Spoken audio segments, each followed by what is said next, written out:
अब जैसा आपको बताया कि इसमें लिखा है त्रिकोणमितीय अनुपातों में संबंध, तो अगले सूत्र के लिए जाएंगे। जैसे देखिए इसमें अगर साइन थीटा का उल्टा कौन होता है, साइन थीटा का उल्टा होता है कॉसिक थीटा।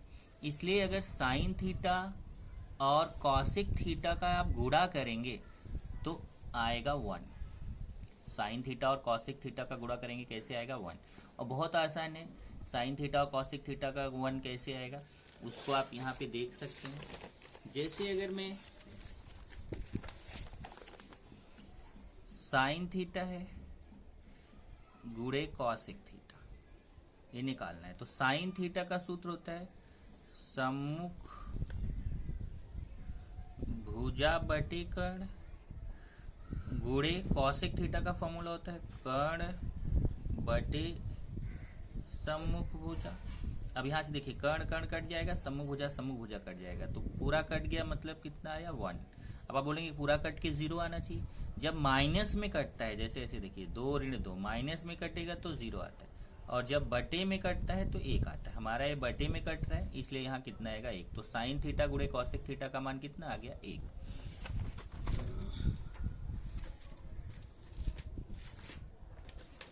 तो आप देख रहे हैं सूत्र में कि साइन थीटा, यहाँ पे फॉर्मूला बन गया कि साइन थीटा का उल्टा कौन होता है, साइन थीटा का उल्टा होता है कॉसिक थीटा, इसलिए साइन थीटा गुणे कॉसिक थीटा इक्वल टू 1। अब ये मेन सूत्र है, साइन थीटा गुणे कॉसिक थीटा इक्वल टू 1। ऐसे ही कॉस का उल्टा सेक होता है तो कॉस थीटा गुणे सेक थीटा इक्वल टू 1। ऐसे ही टेन का उल्टा कॉट होता है तो टेन थीटा गुणे कॉट थीटा इक्वल टू 1। तो एक मैंने जैसे आपको सिद्ध करके दिखाया पहला, ऐसे ही दूसरा और तीसरा भी आप आसानी से सिद्ध कर सकते हैं। तो मेन फॉर्मूला तो 3 ही है कि साइन थीटा और उसका उल्टा कॉसिक थीटा, उसका गुणा 1 होता है। कॉस थीटा का उल्टा सेक थीटा होता है तो उनका गुणा 1 होता है। टेन थीटा का गुणा कॉट थीटा होता है तो उनका गुणा 1 होता है। लेकिन इससे 3 फॉर्मूले और बनते हैं। जैसे यहाँ पे देखिए अगर कॉसिक का गुणा उधर जाके भाग होगा तो यहाँ पे साइन थीटा बचेगा, साइन थीटा बराबर 1 बटे कॉसिक थीटा।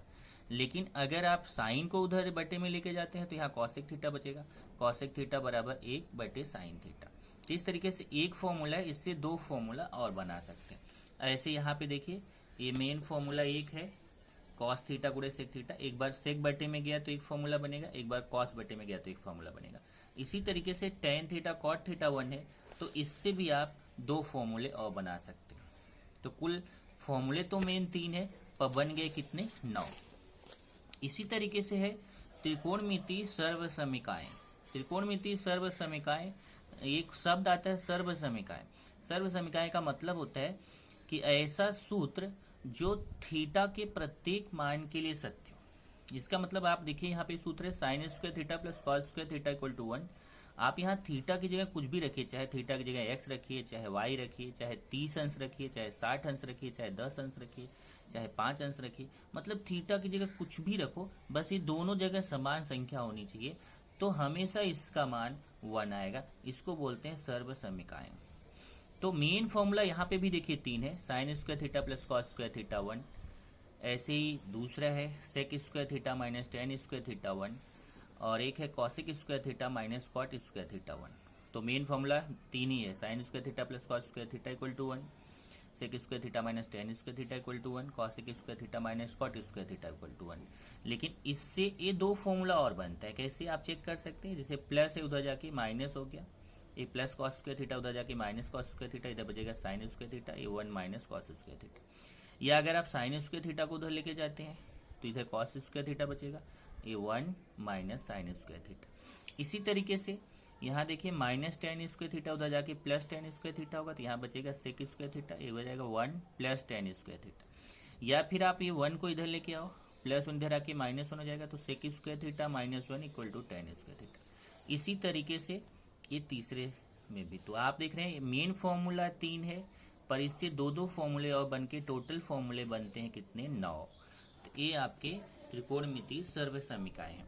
आप चाहे तो इसको भी सिद्ध कर सकते हैं, sine square theta plus cos square theta equal to 1 को भी आप आसानी से सिद्ध कर सकते हैं, जैसे मैं आपको सिद्ध करके दिखाता हूँ। अगर आप देखिए ये त्रिभुज है ABC, ये 90 अंश है, एक कर्ण हो गया।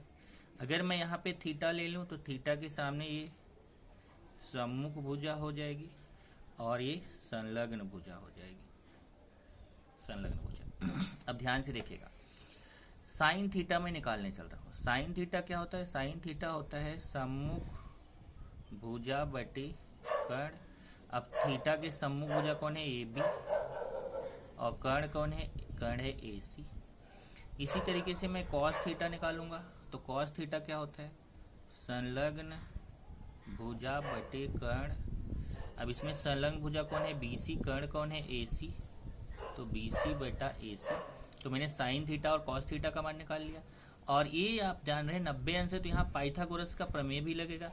और पाइथागोरस प्रमेय से आप जानते हैं A C square equal to A B square plus B C square. ये पाइथागोरस प्रमेय से आपको पता है। अब चलिए हम लेते हैं sine square theta plus cos square theta. तो साइन थीटा का मान ए बी बटे ए सी है, इसका स्क्वायर, प्लस कॉस थीटा का मान बी सी बटे ए सी है, इसका स्क्वायर। ये हो जाएगा ए बी स्क्वायर बटे ए सी स्क्वायर। ए बी का भी स्क्वायर होगा, ए सी का भी स्क्वायर होगा, यहाँ बी सी स्क्वायर बटे ए सी स्क्वायर। अब हर समान है तो हर को केवल एक बार लिखेंगे। ऊपर आएगा A B square plus B C square. अब देखिए A B square plus B C square का मान यहाँ से ए सी स्क्वायर है, तो मैं A B square plus B C square की जगह ए सी स्क्वायर लिख दूंगा। कहाँ से? समीकरण 1 से। ए सी स्क्वायर कट के कितना आ गया? 1। इस तरीके से आप देख रहे हैं sine square theta plus cos square theta का मान कितना आ गया? 1। तो जैसे मैंने सिद्ध किया sine square theta plus cos square theta equal to 1, इसी तरीके से आप बाकी 2 फॉर्मूले भी, और ये 9 फॉर्मूले आप इसी तरीके से सिद्ध कर सकते हैं। इसी में 2 फॉर्मूले और हैं। एक है tan theta equal to sine theta upon cos theta, इसको भी आप सिद्ध कर सकते हैं जैसे मैंने सिद्ध करके दिखाया। ऐसे ही आप cot theta equal to cos theta upon sine theta को भी सिद्ध कर सकते हैं। तो इतने सारे फॉर्मूले हैं। इसके बाद अगले वीडियो में मैं आपको त्रिकोणमिति सारणी डिस्कस करूंगा।